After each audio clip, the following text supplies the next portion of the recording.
మార్కెట్లో ఏ కోర్స్ చేసినా రెండేళ్ల ముచ్చటే. కానీ ఏఐ అండ్ డేటా సైన్స్ నేర్చుకుంటే రాబోయే 10 ఏళ్ల వరకు మీ కెరియర్ కి తిరుగుండదు. అది ఒక్క ఇన్నోమాటిక్స్ తోనే సాధ్యం. అండ్ మీ పైన నాకు ఒక చిన్న విమర్శ ఉంది, అడగొచ్చా? సినిమాకి సంబంధం లేదు, మీ పర్సనల్ లైఫ్కి సంబంధించి. ఇల్లు అమ్మేసిన తర్వాత ఇల్లు ఖాళీ చేస్తున్నారు. ఇల్లు అమ్మేసిన తర్వాత కూడా 3 కోట్ల రూపాయల అప్పు మిగిలి ఉంది. నేను వైజాగ్లో లెజెండ్ షూటింగ్లో ఉన్నాను అని చెప్పారు. సార్ అది కరెక్టేనా? ఎందుకంటే జీవితంలో మిమ్మల్ని నమ్ముకొని ఒక పర్సన్ వచ్చారు. సో వారికి ఆ ఇల్లు ఖాళీ చేయడం అంటే నా ఇంట్లో నేను చూశాను. అలా ఇల్లు ఖాళీ చేసి బయటకు వచ్చారు, ఎంత పెయిన్ ఉంటుందో పిల్లలకి, లేడీస్కి. మా నాన్నగారు అలా వెళ్తున్నప్పుడు ఆ క్షణంలో మీరు అక్కడ ఉండుంటే బాగుండేది కదా. 100% ఎమోషనల్ పాయింట్ ఆఫ్ వ్యూలో మీరు అన్నది కరెక్టే సార్. ప్రాక్టికల్ పాయింట్ ఆఫ్ వ్యూలో ఐ డోంట్ కేర్. ఇల్లు అమ్మేయటం వీళ్ళ ఎమోషన్ ఆలోచిస్తే, పర్సనల్ ఎమోషన్ కనుక ఆలోచిస్తే I should have been there. Sir in fact వాళ్ళు ఉండకూడదు అక్కడ. Correct sir. బట్ నా సిచ్యువేషన్ అది. నేను లెజెండ్లో అక్కడ స్టక్ అయి ఉన్నాను. షూటింగ్ నుంచి వచ్చేసి అంత అనిపించలే నాకు. అండ్ ఈ విషయంలో I have to thank my wife and children. Sir great person. Definitely వాళ్ళు ఇప్పటి వరకు అప్పుడు అడగల, ఇప్పుడు అడగల. మీరు లేకుండా నేను ఖాళీ చేశాను ఇల్లు అనే టాపికే రాలే ఇంతవరకు. సో వాళ్ళు లైట్ తీసుకున్నారు. డెఫినెట్గా లైట్ తీసుకోవాలా, ఇబ్బంది పడి ఉంటారు, డౌట్ లేదు. But that is the way of life. So ఏం చేస్తాం, అది అయిపోయింది, ఇక నా చేతిలో లేదు అది అని చెప్పి ఉన్న సినిమా కూడా దాన్ని ఇబ్బంది పెట్టి ఇక్కడికి వచ్చి what is the point in doing it?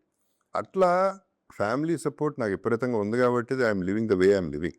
So అది అది ఎక్కడ మా ఫాదర్ దగ్గర నుంచి తీసుకున్నా, మా బ్రదర్స్ నుంచి, మా సిస్టర్ లాస్ నుంచి, మా వైఫ్ అండ్ మా ఫ్యామిలీ గురించి ఎవరు నన్ను ఇబ్బంది పెట్టలే, ఎప్పుడు నన్ను అడగల. అంతపురం అప్పుడు ఫర్ ఎగ్జాంపుల్ నేను చేసేటప్పుడు డబ్బింగ్ చెప్తున్నాను, క్రూషియల్ డబ్బింగ్ అయిపోవాల్సిందే, సెన్సారు ఏదో ఉంటుంది కదా టెన్షన్. ఓ పక్క మా చిన్నమ్మాయికి ఎమర్జెన్సీలో ఉంది. అంత టైంలో కూడా ఆవిడే చూసుకుంది, వైఫే చూసుకుంది. సార్ నేను ఎవ్రీ మినిట్ కాల్ చేస్తా ఉన్నా, వంశీ కూడా పాపం ఎవ్రీ మినిట్ కాల్ చేస్తూ ఉన్నాడు.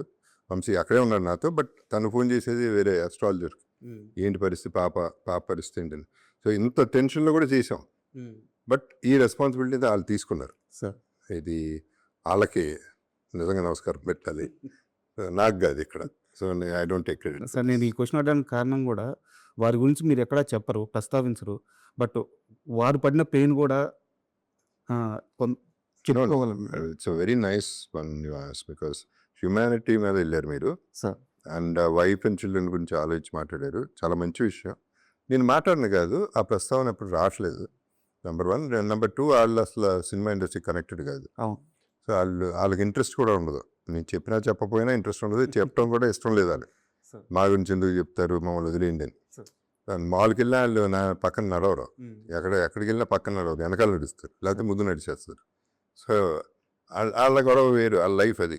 సార్ అండ్ మళ్ళీ అపల్సులి క్యారెక్టరేషన్కి వస్తే, సో సినిమా చూసేటప్పుడు క్లియర్గా అర్థమవుతుంది మీ క్యారెక్టర్కి సంబంధించిన సీన్స్ ఇంకా కొన్ని ఉన్నాయి, మిస్ అవుతున్నాయి అని చెప్పేసి. ఆర్డర్లో ఎంత ఫుటేజ్ మీ సీన్స్ తీసేసి ఉంటారు అంటే, మీనే కాదు ఇంకా సినిమాలో చాలా సీన్స్ మిస్ అయినట్టున్నాయి. మీరు విజయవాడ ఈవెంట్లో చెప్పిన డైలాగ్ కూడా బ్యూటిఫుల్ డైలాగ్, అది సూపర్ ఎమోషన్ ఉంది. సో ఆ డైలాగ్ కూడా లేదు సినిమాలో, మళ్ళీ యాడ్ చేసే ఛాన్స్ ఉంటుంది. సినిమాలో యాడ్ చేసే ఛాన్స్ అయితే నాకు కనపట్ల, చేస్తే బాగుంటుంది నాకు ఉంది. ఎందుకంటే మోర్ దెన్ మీరు చెప్పినట్టు ఆ ఎమోషన్, ఆ డైలాగు, ఫర్ ఎగ్జాంపుల్ ఆ ఒక్క డైలాగు చాలా క్యారీ చేస్తుంది మెసేజ్. అంటే సెకండ్ హాఫ్ అంతా హీరో పడే కష్టం ఆ డైలాగుల్లోనే ఉంటుంది కదా, ఆ ఎమోషనే కదా క్యారీ చేసేది. అది ఉండుంటేనే బాగుండేదని నా ఫీలింగ్. అవి కాకుండా తనకి నాకు మధ్యలో ఉన్న బాండింగ్ సీన్స్, మంచి సీన్స్ ఉన్నాయి, అవి కూడా పడలా. సో ఇదొక్కటే నేను పర్సనల్గాను ఫీల్ అవుతున్నాను, అప్పల్ సూరిగా కూడా ఫీల్ అవుతున్నాను, 2 రకాలుగా ఫీల్ అవుతున్నాను. ఎందుకంటే అది కథ. అదే బుచ్చితో డిస్కషన్ మనం ఇందాక ఇంటర్వ్యూ చేస్తే, అది లెంగ్త్ ఎక్కువైపోయింది సార్ అంటే చెప్పా, తప్పే అది. అది బాగుంటే ఎందుకు లింక్ అవుతుంది, బాగోపోతే లింక్ అవుతుంది. నువ్వు బోరు కొట్టిస్తుంటే లింక్ అవుతావు, అట్లా అనుకుంటే వేరే తీయచ్చు. నువ్వు 4 గంటల సినిమాలు చూస్తున్నారు, 5 గంటల సినిమాలు చూస్తున్నారు, నువ్వు బాగా తీస్తే అది అట్లాంటిది ఏమి ఉండదు అనేది నా ఫీలింగ్ కూడా. కాకపోతే దాన్ని అందే అది ఎట్టగా యూట్యూబ్లో ఇప్పుడు రిలీజ్ చేస్తామండి, ఆ సీన్ తిన్నాను, సరే అదన్నా చేయండి, లేకపోతే నాకు ఇవ్వండి, నేనన్నా ఇన్స్టాలో వేసుకుంటా. బికాజ్ అంత ప్రేమించా క్యారెక్టర్ని, సినిమాని. సినిమాలో ఉన్న వాళ్ళందరినీ. సో అది ఒక నా లైఫ్లో కూడా 2.5 years అదొక ఘట్టం కదా. సాలిడ్ ఫీలింగ్ పెద్ద అనే సినిమా. అంటే ఎందుకు ఆ క్యారెక్టర్‌తో నేను కూడా ఎందుకు అంత లవ్‌లో పడ్డామంటే సార్, ఒక గాయం లాంటి సినిమా తీసిన హీరో ఆ బట్టలు ఆ డ్రాయర్ మీద ఆ బురదలో పడి అది క్లోజ్ షాట్ అర్థమవుతుంది. అది డూప్ కాదు, ఏం కాదు. చాలా క్లియర్‌గా అర్థమవుతుంది. అలాంటి సీన్‌కి కూడా ఒప్పుకున్నాడంటే ఆ వ్యక్తి ఆ క్యారెక్టర్‌ని ఎంత బలంగా నమ్ముండాలి. ఆ పెయిన్‌ని ఎంత సీరియస్‌గా తీసుకొని ఉండాలి. Correct. అర్థమవుతుంది.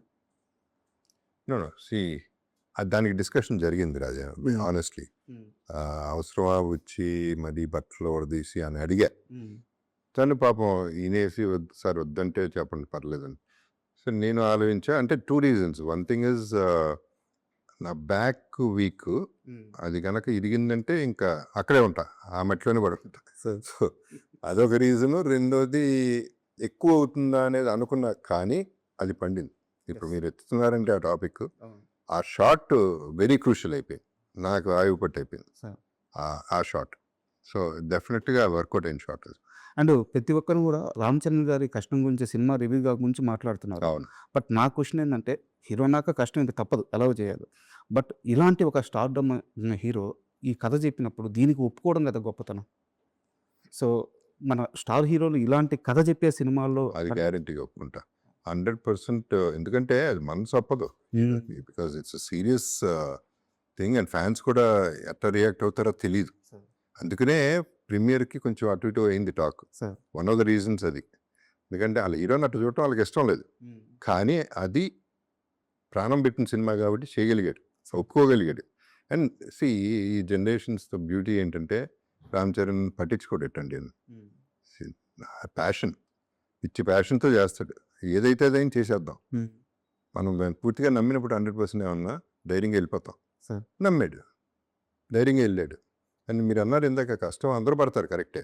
కానీ ఈ సినిమాలో రామ్ చరణ్ పడిన కష్టం చాలా ఎక్కువ కనిపిస్తుంది సార్. అది చాలా అది బయటకు వచ్చేసింది ఎట్టగా. అది ఇష్టం లేని వాళ్ళు కూడా బాగా చెప్పాల్సిందే, వేరే చాయిస్ లేదు అక్కడ.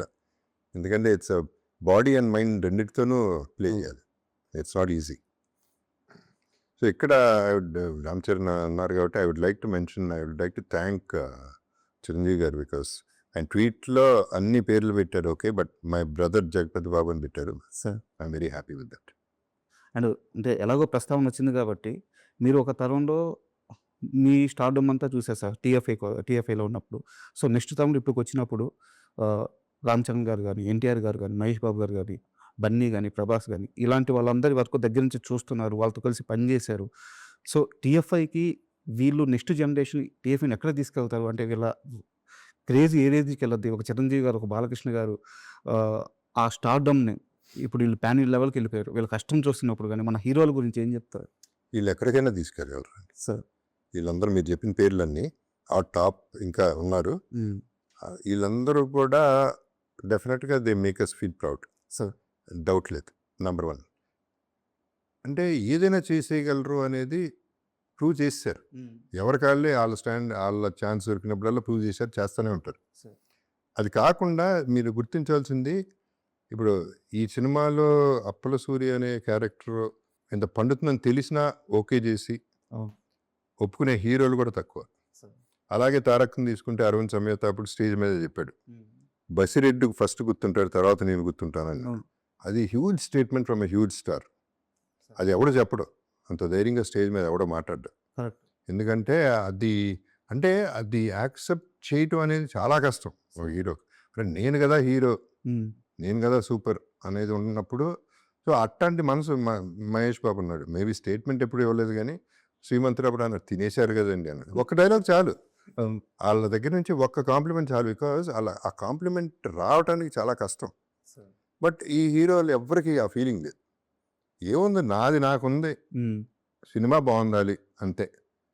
సో ఇన్సెక్యూరిటీ లేదు. That's a good thing. Balayya Babu garu అట్లా లెజెండ్లో. సో అట్లా ప్రతి ఒక్కళ్ళు కాంప్లిమెంట్ ఇచ్చిన వాళ్ళే.